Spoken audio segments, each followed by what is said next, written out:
Hello and welcome to the study.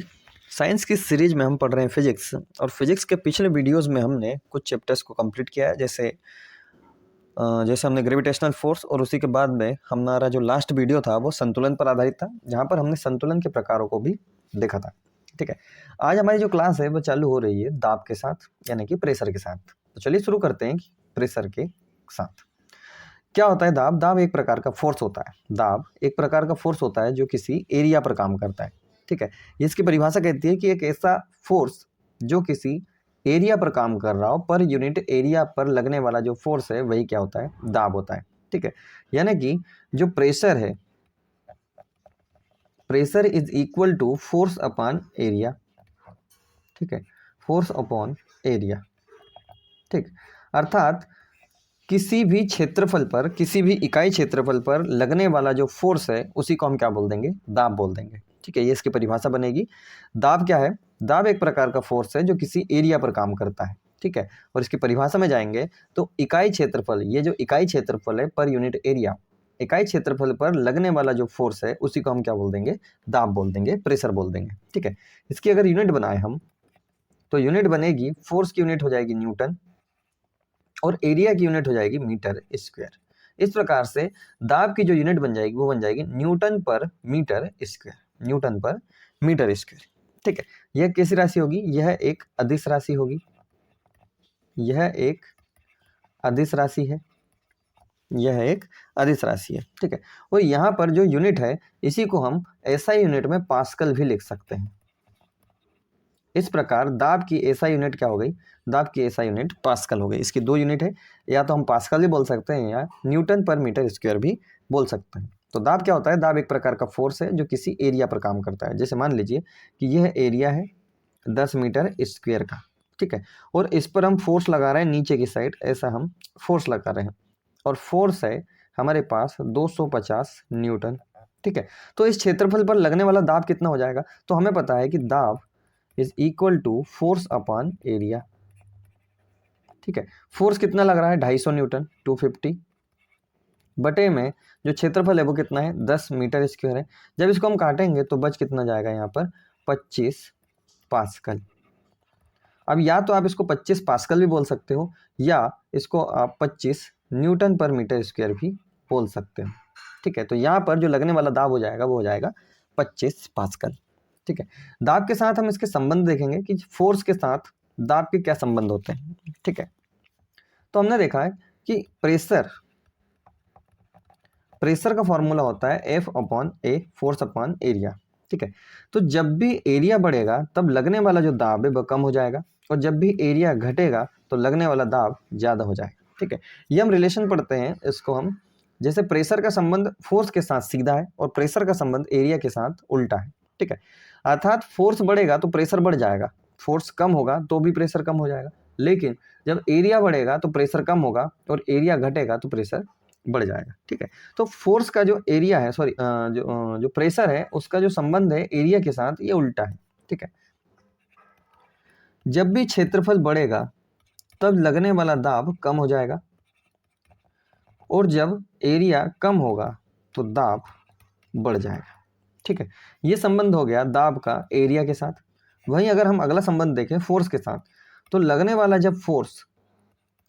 Force बढ़ेगा तो दाब बढ़ जाएगा, और जब लगने वाला जो फोर्स है वो कम हो जाएगा, लगने वाला फोर्स कम हो जाएगा तो जो दाब है वह भी कम हो जाएगा। तो यहाँ पर फोर्स का संबंध दाब से सीधा है, फोर्स का संबंध दाब से सीधा है, जबकि एरिया का संबंध दाब से उल्टा है। ठीक है, अब जैसे मान लीजिए कि हमने यहाँ पर एरिया को कांस्टेंट कर दिया है। ठीक है, प्रेशर है, प्रेशर का फॉर्मूला है एफ अपॉन ए। एरिया को हमने क्या कर दिया है? कांस्टेंट कर दिया है, एरिया हो गया कांस्टेंट। अब एरिया अगर कांस्टेंट हो गया तो फोर्स के बढ़ने पर प्रेशर बढ़ जाएगा। ये अभी हमने देखा, ये फोर्स के बढ़ने पर दाब भी बढ़ जाएगा। ठीक है, तो फोर्स के बढ़ने पर प्रेशर भी बढ़ जाएगा। अब यहाँ पर हम देख रहे हैं कि एक सवाल है हमारे पास, यह एक 10 मीटर स्क्वायर क्षेत्रफल वाला कोई जगह है या कोई ऑब्जेक्ट है। ठीक है, और इस पर आप पहले फोर्स लगा रहे हो 500 न्यूटन। ठीक है, वही हमारे पास इसी एरिया वाली किसी वस्तु, जैसे मान लीजिए इसका भी जो क्षेत्रफल है वो 10 मीटर स्क्वायर है, और इस पर जो लगने वाला फोर्स है वो मान लीजिए कि 250 न्यूटन है। ठीक है, आपको देखना है कि ए कंडीशन और बी कंडीशन दोनों में किस पर जो दाब है वो अधिक लग रहा है। ठीक है, तो अभी हमने बोला है कि एरिया हमने यहाँ पर कांस्टेंट कर दिया है, यहाँ पर भी 10 मीटर स्क्वायर है और यहाँ पर भी 10 मीटर स्क्वायर है। जब एरिया कांस्टेंट हो जाएगा तो दाब का सीधा संबंध किससे हो जाएगा, प्रेशर से हो जाएगा, या प्रेशर का सीधा संबंध, या प्रेशर निर्भर किस पे करेगा, फोर्स पर करेगा। ठीक है, यहाँ पर हम यहाँ पर हम प्रेशर निकालते हैं, और प्रेशर इज इक्वल टू हो जाएगा एफ अपॉन ए। ठीक है, एफ कितना है 500 न्यूटन, और एरिया कितना है 10 मीटर स्क्वायर। तो यहाँ पर प्रेशर कितना हो जाएगा, यहाँ पर प्रेशर हो जाएगा 50 पास्कल, 50 पास्कल हो जाएगा। वही अगर हम बात करें इस वाली कंडीशन में, बी वाली कंडीशन में, तो pressure is equal to F upon A हो जाएगा। ठीक है, एफ कितना है आपके पास, एफ है आपके पास 250 न्यूटन, वहीं एरिया कितना है 10, तो यहाँ पर लगने वाला जो दाब हो जाएगा वो हो जाएगा 25 न्यूटन मीटर स्क्वायर। ठीक है, तो इस प्रकार आप यहाँ पर देखेंगे कि जब फोर्स यहाँ पर ज़्यादा लग रहा है तो लगने वाला दाब भी ज़्यादा है, और फोर्स अगर कम लग रहा है तो लगने वाला दाब भी कम है। ठीक है, लेकिन यहाँ पर एक कंडीशन है, कंडीशन हमने ये रखी थी कि एरिया को हमने कांस्टेंट कर दिया था, और जब एरिया कांस्टेंट हो जाता है तो लगने वाला जो दाब है वो फोर्स पर निर्भर करने लग जाता है। ठीक है, ये हमारी जो थ्योरी है वो प्रूफ हो गई। और वहीं अगर हम एरिया के साथ संबंध देखें कि फोर्स को आपने कर दिया कांस्टेंट, फोर्स को कांस्टेंट कर दिया है, तो लगने वाला जो प्रेशर है वो एरिया पर निर्भर जरूर करेगा, लेकिन यहाँ पर उल्टा निर्भर करेगा।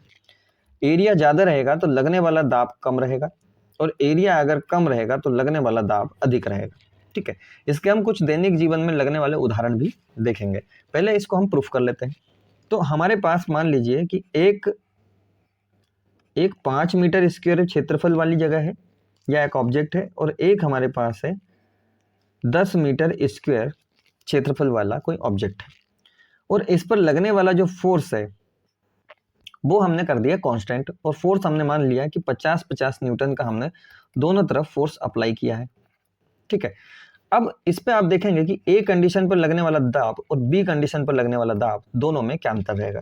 तो ए कंडीशन पर लगने वाला दाब P is equal to F upon A हो जाएगा, और यहाँ पर लगने वाला जो दाब हो जाएगा वो एफ कितना है यहाँ पर 50 न्यूटन, और एरिया कितना है 5 मीटर स्क्वायर, तो लगने वाला जो दाब है वो कितना हो जाएगा 10 न्यूटन पर मीटर स्क्वायर। इसको हम 10 पास्कल भी बोल सकते हैं। वहीं अगर हम बी कंडीशन में देखें तो 50 न्यूटन का फोर्स लग रहा है कितने मीटर स्क्वायर पर, 10 पर, तो लगने वाला जो दाब हो जाएगा वो कितना हो जाएगा 5 पास्कल हो जाएगा। ठीक है, तो हमने यहाँ पर देखा कि जब हमने फोर्स को कांस्टेंट किया तो लगने वाला जो दाब है वह एरिया पर डिपेंड हो गया। ठीक है, और एरिया अगर ज़्यादा था तो हमने देखा यहाँ पर एरिया, देखिए एरिया यहाँ पर ज़्यादा था तो लगने वाला दाब जो था वो कम था, और एरिया यहाँ पर कम था तो लगने वाला दाब क्या हो गया, ज़्यादा हो गया। कुल मिलाकर हमारे पास संबंध आए हैं कि एरिया ज़्यादा हो गया तो फोर्स जो दाब कम हो गया, और अगर एरिया कम हो गया तो लगने वाला दाब ज़्यादा हो गया। इसका यहाँ पर फॉर्मूले में संबंध देखेंगे, P बराबर एफ अपॉन ए। ठीक है, एफ ज़्यादा है तो P ज़्यादा है, एफ कम तो P कम, और अगर एरिया के साथ इसका संबंध देखें तो एरिया ज़्यादा है तो P कम, और एरिया अगर कम तो P ज़्यादा है। ठीक है, तो यहाँ पर संबंध हम इस प्रकार से दिखा सकते हैं। इसके कुछ दैनिक जीवन में उदाहरण देखेंगे। जैसे एग्जाम्पल में आपको बोला जाता है, पहला एग्जाम्पल बहुत बार पूछा जाता है एग्जाम में, कि दलदल में फंसे व्यक्ति को लेट जाने की सलाह दी जाती है। ठीक है, दलदल में फंसे व्यक्ति को लेटने की सलाह दी जाती है, लेटने की सलाह दी जाती है, लेटने की सलाह दी जाती है। ऐसा क्यों होता है? ऐसा इसलिए होता है कि कोई व्यक्ति, मान लीजिए कि ये दलदल है और इस दलदल में कोई व्यक्ति खड़ा हुआ है। ठीक है, और जब खड़ा हुआ है तो इसके पैरों का जो क्षेत्रफल, जो तलवों का जो क्षेत्रफल रहेगा वो काम करेगा इस सरफेस पर। ठीक है, वहीं अगर इसी दलदल में उसे लेटने की सलाह दे दी जाए कुछ इस प्रकार से, तो यहाँ पर पूरी बॉडी का इसका एरिया यहां से लेकर के यहां तक काम करेगा। ठीक है, जब वह लेट गया तो एरिया ज्यादा हो गया, और जब वो खड़ा रहा तो एरिया कम रहा। ठीक है। अब दलदल में अगर कोई व्यक्ति रहेगा तो खड़ा रहेगा तो वो नीचे धंसता चला जाएगा, और अगर लेटा रहेगा तो वह कम मात्रा में नीचे धंसेगा जरूर लेकिन कम मात्रा में धंसेगा, और वह एक सीमा तक धंसेगा, उसके बाद बंद हो जाएगा। ठीक है, तो यहाँ पर हम देख रहे हैं कि लेटने की सलाह इसलिए दी जा रही है ताकि व्यक्ति धंसे नहीं, और यहाँ पर P बराबर होता है F/A, हमें पता है। तो एरिया अगर ज़्यादा हो गया तो प्रेशर क्या लगेगा, कम लगेगा। तो यहाँ पर एरिया ज़्यादा हो गया तो नीचे जो प्रेशर लग रहा है वह कम लगेगा। ठीक है, नीचे लगने वाला जो प्रेशर रहेगा वह कम लगेगा। वहीं अगर एरिया यहाँ पर कम हो गया तो लगने वाला जो प्रेशर है वो ज़्यादा लगेगा और व्यक्ति नीचे धंसता हुआ चला जाएगा। तो यहाँ पर हमने देखा एरिया के साथ एक उदाहरण का संबंध। वही अगर हम दूसरे एग्जाम्पल की बात करें, ठीक है, दूसरे एग्जाम्पल की बात करें तो दूसरा एग्जाम्पल आपको बोलता है कील। जो कील है उसकी नुकील, उसकी जो नुकील है या टिप है वह हमेशा नुकीली बनाई जाती है। ठीक है, तो कील अर्थात जिसे हम खिल्ली भी बोलते हैं, कील का निचला हिस्सा, कील का निचला हिस्सा नुकीला बनाया जाता है, नुकीला बनाया जाता है। अब ऐसा क्यों होता है, नुकीला बनाया जाता है? नुकीला इसलिए बनाया जाता है क्योंकि अगर कोई नुकीली चीज होगी ये तो उसका एरिया कम रहेगा, और वहीं अगर कोई नुकीली चीज कम नुकीला होगा या बट्ठल होगा तो एरिया ज्यादा होगा। ठीक है, बट्ठल का मतलब होता है कि एरिया ज्यादा हो जाना। ठीक है, तो यहाँ पर जो कील है उसका एरिया कम हो गया, और एरिया कम हो गया तो प्रेशर क्या हो जाएगा, ज्यादा हो जाएगा, यानी कि कील को दीवार पर ठोकने में आसानी रहेगी। ठीक है, वहीं अगर कील का जो हिस्सा है निचला हिस्सा उसका एरिया ज्यादा हो गया तो प्रेशर कम लगेगा, वो प्रेशर कम लगेगा तो यहाँ पर कठिनाई आएगी। ठीक है, तो यहाँ पर हमने देखा कि कील का निचला हिस्सा नुकीला बनाया जाता है, एरिया कम हो जाता है नुकीला बनाने से, जिससे प्रेशर ज्यादा लगता है और वह आसानी से दीवार में ठोकी जा सकती है या लगाई जा सकती है, पिन की जा सकती है। वहीं अगर हम उसी कील का निचला हिस्सा थोड़ा सा एरिया में बढ़ा दें या उसे कम नुकीला रखें तो यहाँ पर प्रेशर कम लगेगा और यहाँ पर दीवार में उसे लगाने में कठिनाइयाँ होगी। ठीक है, तीसरा एग्जाम्पल होगा चाकू की धार हमेशा तेज रखी जाती है, चाकू की धार ज्यादा रखते हैं। ठीक है, अब चाकू की धार ज्यादा रखने का मतलब क्या है, देखिए एक हमारे पास ये धार है, ये हमने चाकू का टॉप पॉइंट लिया है। ठीक है, जैसे मान लीजिए ये चाकू है, ये चाकू है और ये इसका जो टॉप पॉइंट है ये इसका हमने कम नुकीला लिया है, धार कम ली है। वहीं अगर हम एक दूसरे चाकू की बात करें तो कुछ इस प्रकार का चाकू है। ठीक है, और इस प्रकार का चाकू यहाँ पर ये जो क्षेत्रफल है, ये जो काटने वाला हिस्सा, देखिए काटने वाला हिस्सा हमने ऊपर रखा है, यहाँ पर तो नीचे देखने लग जाओ, यहाँ पर काटने वाला जो हिस्सा है वो हमने ऊपर रखा है, तो यहाँ पर जो एरिया है वह कम है। वहीं अगर यहाँ पर बात करें तो यहाँ का एरिया ज़्यादा है। ठीक है, अब एरिया ज़्यादा होगा मतलब कि धार कम होगी, और धार कम होगी तो काटने में कठिनाई होगी। वहीं अगर हम बात करें यहाँ पर एरिया कम है, और एरिया कम है तो प्रेशर क्या लगेगा, ज़्यादा लगेगा, अर्थात ये वाला जो चक्कू है वो अधिक चालू रहेगा या तेज रहेगा। ठीक है, वहीं अगर हम बात करें चौथा एग्जाम्पल, वाहनों के टायर चौड़े बनाए जाते हैं। ठीक है, वाहनों के टायर चौड़े बनाए जाते हैं, चौड़े बनते हैं। इसका कारण क्या है, तो इसका कारण ये होगा क्योंकि वाहनों के टायर जब चौड़े बनाएंगे तो एरिया ज़्यादा हो जाएगा, और एरिया ज़्यादा हो जाएगा तो जो वाहन रहेंगे वो नीचे दब के नहीं चलेंगे, यानी कि प्रेशर कम लगेगा। ठीक है, तो अधिक गति से चल सकेंगे, और जब भी कोई दलदल वाली जगह आएगी तो उसमें धंस नहीं सकेंगे। ठीक है, तो यहाँ पर वाहनों के टायर चौड़े रखे जाते हैं ताकि एरिया बढ़ जाए तो दाब कम लगे। ठीक है, हम दाब के कुछ यूनिट देख रहे हैं और दाब के कुछ पैमाने देख रहे हैं। ठीक है, दाब के पैमाने, ठीक, दाब के पैमाने, अगर हम दाब की बात करें तो इसकी जो यूनिट होती है, एक यूनिट होती है बार, एक बार, और एक बार बराबर होता है 10⁵ न्यूटन पर मीटर स्क्वायर। एक बार बराबर होता है 10⁵ न्यूटन पर मीटर स्क्वायर, और इसी को हम बोल देंगे 10⁵ पास्कल। ठीक है, तो एक बार बराबर होता है 10⁵ न्यूटन मीटर स्क्वायर बराबर 10⁵ पास्कल हुए होता है। ठीक है, हम इसकी छोटी यूनिट लेते हैं, बार की छोटी यूनिट होती है मिलीबार, और एक मिलीबार बराबर होता है 10⁵ 2 न्यूटन पर मीटर स्क्वायर, और इसी को हम बोल देंगे 10⁻² पास्कल। ठीक है। तीसरा संबंध है टॉर का। तो टॉर भी किसकी यूनिट हो जाती है? टॉर भी यूनिट हो जाती है दाब की। और एक टॉर बराबर होता है 1 mm Hg दाब। ठीक है। यानी कि जो पारा है वो अगर 1 mm का परिवर्तन कर दे तो हम उसे एक टॉर कहते हैं। ठीक है, इसे हम आगे समझेंगे।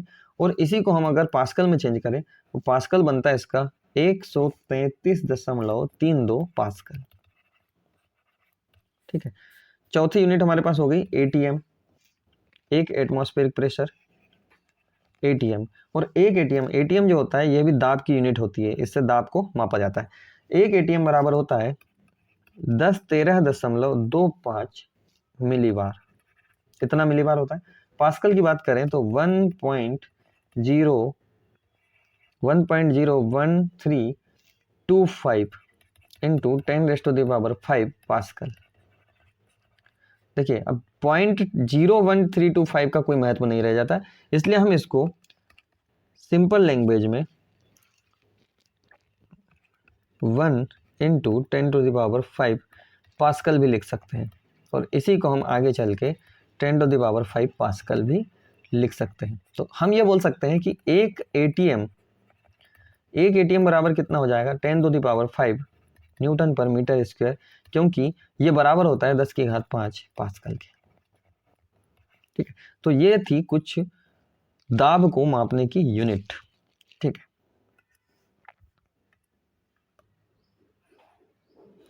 चलिए आगे देखेंगे हम वायुमंडलीय दाब, एटमॉस्फेरिक प्रेशर। वायुमंडलीय दाब, वायुमंडलीय दाब। ठीक है, इसे हम एटमॉस्फेरिक प्रेशर भी कहते हैं। और क्या होता है वायुमंडलीय दाब? देखिए नाम से स्पष्ट हो रहा है, वायु द्वारा या वायुमंडल द्वारा लगने वाला जो दाब है उसको हम वायुमंडलीय दाब कहते हैं। ठीक है। वायु द्वारा लगने वाला दाब, वायु द्वारा लगने वाला दाब वायुमंडलीय दाब है। वायु द्वारा लगने वाला दाब वायुमंडलीय दाब है। ठीक है। जैसे हमें मालूम है कि ये अर्थ है और अर्थ के ऊपर अपना खुद का एक वायुमंडल है। ठीक है, ये वायुमंडल है और वायुमंडल में विभिन्न प्रकार की गैसें से, धूल के कण हैं, कुछ भारी गैसें से, कुछ हल्की गैसें से। तो इस प्रकार ये जो हल्की गैस हैं, भारी गैसें हैं, वैसे तो नाइट्रोजन को ही हम मानते हैं भारी गैस के आधार पर और CO2 के आधार पर जो वायुमंडलीय दाब का अनुभव कराती हैं, ये गैसें होती हैं। तो यहाँ पर ये जो गैसें हैं वो पृथ्वी की हर एक वस्तु पर, इंसान पर, हर प्रकार की वस्तु पर ये फोर्स लगाती हैं। और जब फोर्स लगाती है तो इसी को हम बोलते हैं वायु द्वारा लगने वाला बल, जिससे उत्पन्न हुआ दाब, और उसी को बोला गया वायुमंडलीय दाब। तो वायु द्वारा लगने वाला दाब वायुमंडलीय दाब कहलाता है। ठीक है। और वायुदाब मापने को हम बैरोमीटर से मापते हैं। बैरोमीटर को अगर मापने, वायुमंडलीय दाब को मापने की बात करें तो इसे हम बैरोमीटर से मापते हैं। वायु दाब को बैरोमीटर से मापा जाता है।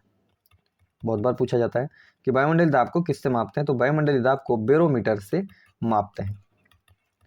और बैरोमीटर जिस यूनिट में मापता है वह यूनिट होती है बार। ठीक है, या हम बोल सकते हैं कि वायुमंडलीय दाब की यूनिट बार होती है। ठीक है, इसे हम टॉर में भी मापते हैं और एटीएम में भी मापते हैं। ठीक है, लेकिन मेन जो यूनिट होती है वो बार होती है। ठीक है, और एटीएम तो अभी पिछले हमने यहाँ पर देख लिया है कि एक एटीएम बराबर, यानी कि यहाँ पर जो एटीएम है यह भी वायुमंडलीय दाब मापने की यूनिट है। और एक एटीएम बराबर होता है 10⁵5 पास्कल, 10⁵5 पास्कल। ठीक है। अगर हम बात करें कि वायुमंडलीय दाब, ये जो बैरोमीटर होता है इसमें यूज धातु जो होती है वो होती है पारा।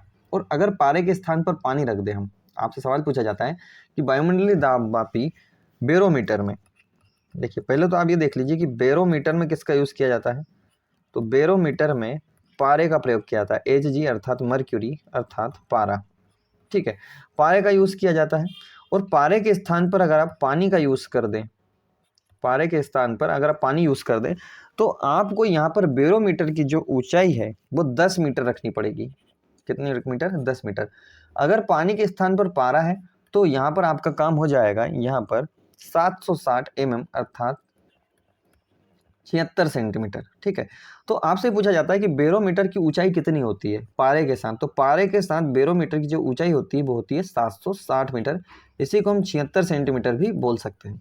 अगर पानी पारे के स्थान पर पानी का यूज़ किया जाए तो यहाँ पर आपको बैरोमीटर की हाइट कितनी रखनी पड़ेगी, 10 मीटर रखनी पड़ेगी, जो बहुत ज़्यादा होगी, तो जो संभव तो है लेकिन इसका कोई फिर यूज़ नहीं रह जाता है। ठीक है, तो यहाँ पर आपसे पूछा जाता है कि बैरोमीटर में किसका प्रयोग किया जाता है, बैरोमीटर में पारे का प्रयोग किया जाता है और पारे के साथ इसकी ऊंचाई कितनी रखी जाती है, 760 mm।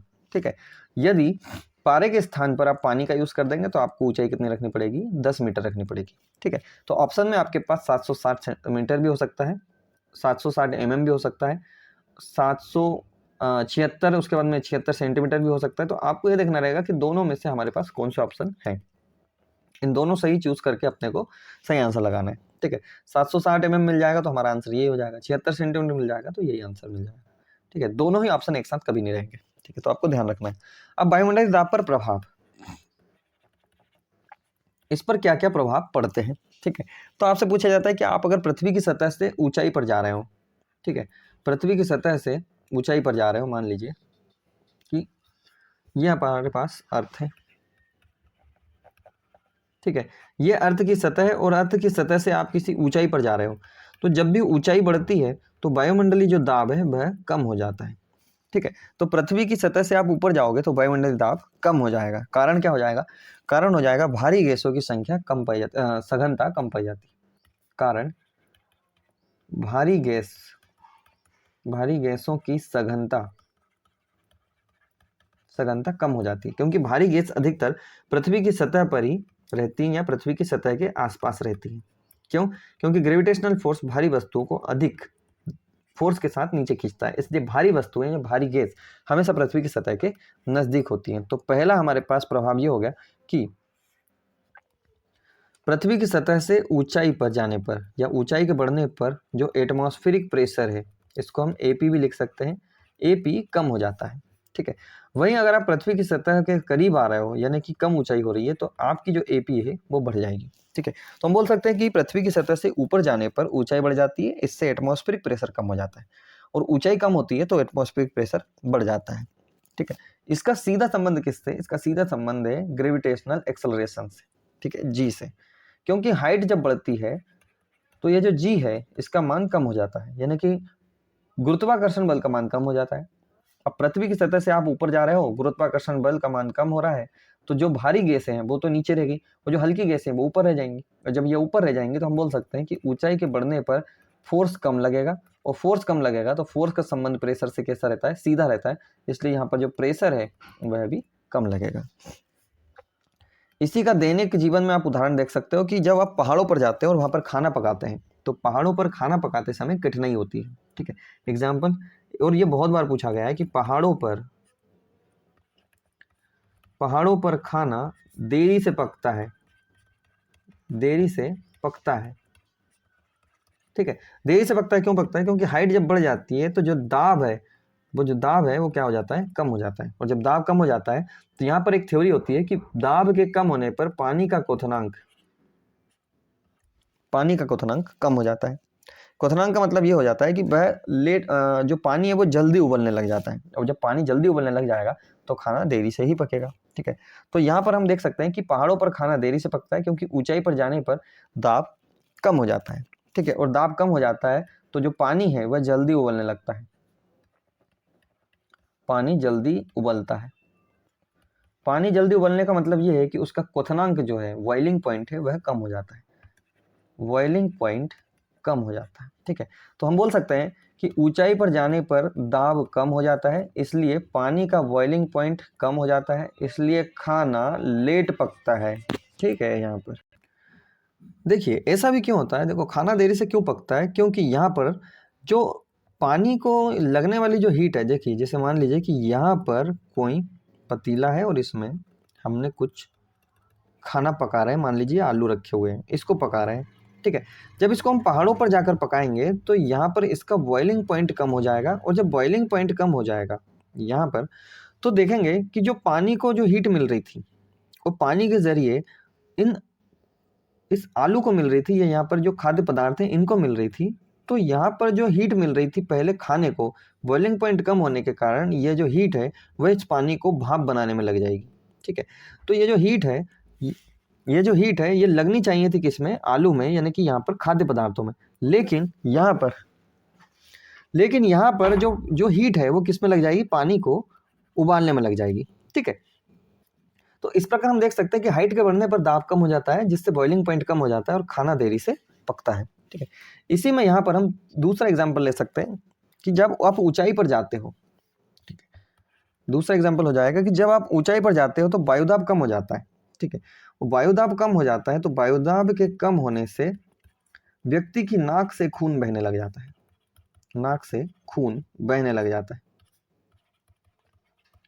नाक से खून बहने लग जाता है। ठीक है, तो वायुदाब कम होता है तो नाक से खून बहने लग जाता है। इसका कारण क्या है, इसका कारण यह है कि हमारी जो बॉडी है उसका ब्लड प्रेशर हमारे वायुमंडलीय दाब से, एटमॉस्फेरिक प्रेशर से मेंटेन करके रखता है। ठीक है, और वास्तव में देखा जाए तो ब्लड प्रेशर को कौन दबाता है, एटमॉस्फेरिक प्रेशर दबाता है। तो जब तक एटमॉस्फेरिक प्रेशर वायुमंडलीय दाब के बराबर रहता है तब तक आपकी नाक से खून नहीं आता है। लेकिन जब अब आप ऊंचाई पर जाते हो तो ऊंचाई पर तो आपका जो ब्लड प्रेशर है वह तो कांस्टेंट रहता है, वह तो उतना का उतना ही रहता है। लेकिन जब आप ऊपर जाते हो तो एटमॉस्फेरिक प्रेशर कम हो जाता है, और जब एटमॉस्फेरिक प्रेशर कम हो जाता है तो धीरे धीरे ये कम होने लग जाता है। तो वास्तव में ये तो उतना ही था लेकिन ये बढ़ता हुआ प्रतीत होता है। तो ब्लड प्रेशर वहां पर बढ़ जाता है और एटमॉस्फेरिक प्रेशर कम हो जाता है। ठीक है, और जब ब्लड प्रेशर बढ़ जाता है, एटमॉस्फेरिक प्रेशर कम हो जाता है, तो यहाँ पर नाक से खून आने लग जाता है। तो इस प्रकार हम देख सकते हैं कि वायुमंडलीय दाब के कम होने से नाक से खून बहने लगता है। इसका कारण क्या है, क्योंकि ऊंचाई पर जाते हैं तो वायुमंडलीय दाब कम हो जाता है। ठीक है, ऐसा का ऐसा ही जो सवाल है या कंडीशन है ये एग्जाम में छपती है। ठीक है, तीसरा अगर उदाहरण देखें तो यही एरोप्लेन में फाउंटेन पेन से स्याही का निकल जाना, ये भी किसका उदाहरण रहेगा, वायुमंडलीय दाब का। ठीक है, एरोप्लेन से फाउंटेन पेन, ठीक है, एरोप्लेन में फाउंटेन पेन से स्याही निकलना, से स्याही निकलना, ये भी किसका एग्जाम्पल रहेगा, ये भी वायुमंडलीय दाब का रहेगा। ठीक है, अब आपसे यहाँ पर बैरोमीटर के पाठ्यांक पूछा जाता है, अर्थात रीडिंग पूछी जाती है। ठीक है, तो रीडिंग ऑफ वायुमंडलीय, रीडिंग ऑफ बैरोमीटर,